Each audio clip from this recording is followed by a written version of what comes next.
Você está sintonizado no Agenda Econômica da TV Senado. Um dos acontecimentos mais importantes que marcaram a virada do século XX para o XXI foi, sem dúvida, o crescimento econômico da China. Para tentar desvendar um pouco do segredo que guarda o grande milagre chinês e também examinar em que esse exemplo pode inspirar o Brasil, o Agenda Econômica de hoje vai conversar com o empresário Charles Tang. Ele é presidente da Câmara de Comércio e Indústria Brasil-China. Participa dessa entrevista o jornalista Beto Almeida. Dr. Charles Tang, muito obrigado pela sua presença nos estúdios da TV Senado.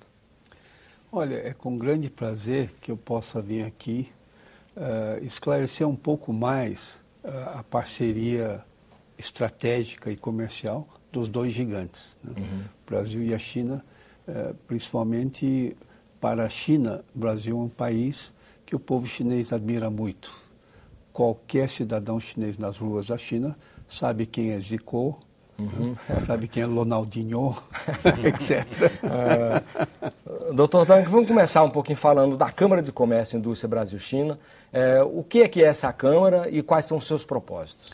Olha, em 1986 eu fui convocado para uma reunião em Beijing pelo vice-primeiro-ministro da China, pelo ministro de Relações Exteriores, que em seguida foi vice-primeiro-ministro da China, o senhor Wu Zheqian. Eu lembro exatamente as palavras que ele me disse. E quem me convocou e me levou para essa reunião foi o embaixador Chen Duqin, que esteve embaixador no Brasil até 2 anos atrás. E, logicamente, ele era um jovem secretário do Ministério na época.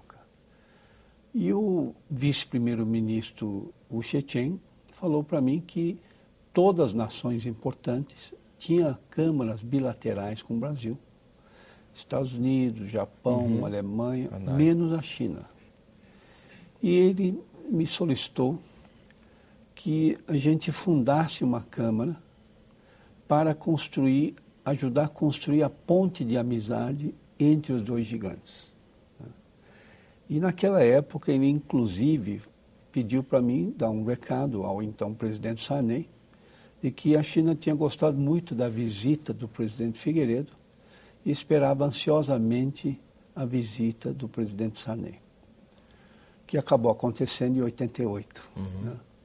Só que naquela época, aqui no Brasil, ninguém estava muito interessado na China, que a China era muito pobre, né? E o Brasil era uma economia fechada. Então eu falava com os brasileiros, empresários, e eles falavam para mim que a China era muito longe e só falavam em chinês. Hoje continua muito longe, só falando em chinês, mas todo mundo quer a China. Verdade. Mas conseguimos sim, o apoio de meia dúzia de brasileiros com uma visão mais longa que apoiaram a abertura e a criação da Câmara. Um senador em São Paulo, chamado Fernando Henrique Cardoso, um jornalista no Rio de Janeiro, chamado Roberto Marinho, jornalista em São Paulo, chamado Herbert Levi, o presidente do FEComércio, o Abraham Chadman, né?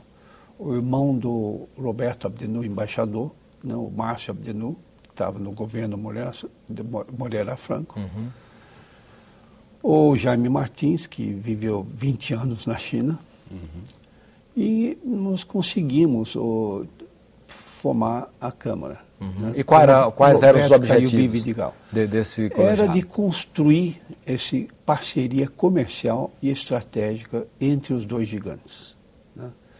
Que desde aquela época a China já queria ter uma forte aliança, né, estratégica e comercial com o Brasil. Só que, como sabe, naquela época, o comércio entre o Brasil e China era muito insignificante. Se eu ver que, em 99, o volume de comércio entre os dois gigantes era somente de 1,54 bilhões de dólares. Ou seja, não era nada. No ano passado, como sabe, fechou em 56,2 bilhões e esse ano deve fechar perto dos 70 bilhões. Né? 70. Doutor Tang, quais são os principais segmentos que se encontram representados na Câmara de comércio e indústria Brasil-China? Na verdade, quase todas, né? Por exemplo, em 2001, nós aconselhamos o Dr. Maurício Botelho para montar a Embraer na China. Em 2004, nós ajudamos a organizar a visita do Dr. Roberto Egídio Setúbal para a China, onde ele voltou e mandou abrir o escritório do Itaú BBA em Xangai. Né? Nós abrimos o Sinosteel no Brasil, ajudamos a instalação da ZTE no Brasil, né? Trouxemos a Jack Motors para o Brasil. Fizemos um estudo para o planejamento estratégico da Foton, que é a maior fábrica de veículos comerciais na China, para sua instalação no Brasil.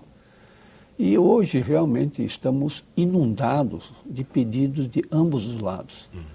Eu digo que nós somos realizadores dos sonhos, né, dos empresários chineses e brasileiros. Por exemplo, o Dr. Sérgio Habib chegou no meu escritório querendo representar uma marca de automóvel chinesa.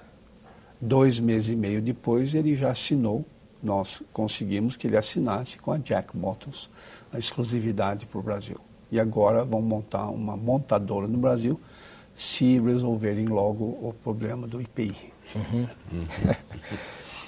Vamos falar um pouquinho das transformações na China. A partir da ascensão ao poder de Deng Xiaoping, no final da década de 70, a economia chinesa passou por uma transformação profunda. Eu queria que o senhor falasse um pouquinho dos elementos básicos que assentaram, que impulsionaram essa grande transformação chinesa. Claro. Durante o tempo de Mao Tse-tung, na China, o governo era direcionado pelas suas convicções ideológicas. E basicamente, a China se encontrava numa situação onde todos eram igualmente pobres, né? Como aconteceu em muitos países de economia socialista, direcionados somente por convicções ideológicas. O Deng Xiaoping chegou e, naqueles discursos que ele fez, ele transformou completamente a mente do chinês. Depois de 30 anos, mais ou menos, estagnados dentro de um modelo ideológico, os chineses foram dormir 1 bilhão e 200 milhões de comunistas e acordaram 1 bilhão e 200 milhões de capitalistas. Né? Porque o Deng Xiaoping disse as famosas frases dele que não interessa se o gato é preto ou branco, interessa se caça rato, ou seja, não interessa se a gente usa socialismo ou capitalismo, temos que ficar prósperos. E também ele disse que temos que mostrar para o mundo que o socialismo não é sinônimo de pobreza, como estava sendo. Né? E também a frase dele de que ser rico, ser próspero é ser glorioso. Né? Então, deixa... E aí ele até pregou uma coisa que seria, frente à doutrina maoísta, comunista, marxista, um pouco, vamos dizer, heresia. Deixa alguns se enriquecerem primeiro, né, que os outros seguirão. Então, houve uma mudança para um pragmatismo total, deixando de ser ideológico, e voltado para a geração e a criação de prosperidade como sua prioridade número 1. Então, essas foram as diferenças fantásticas entre os dois modelos.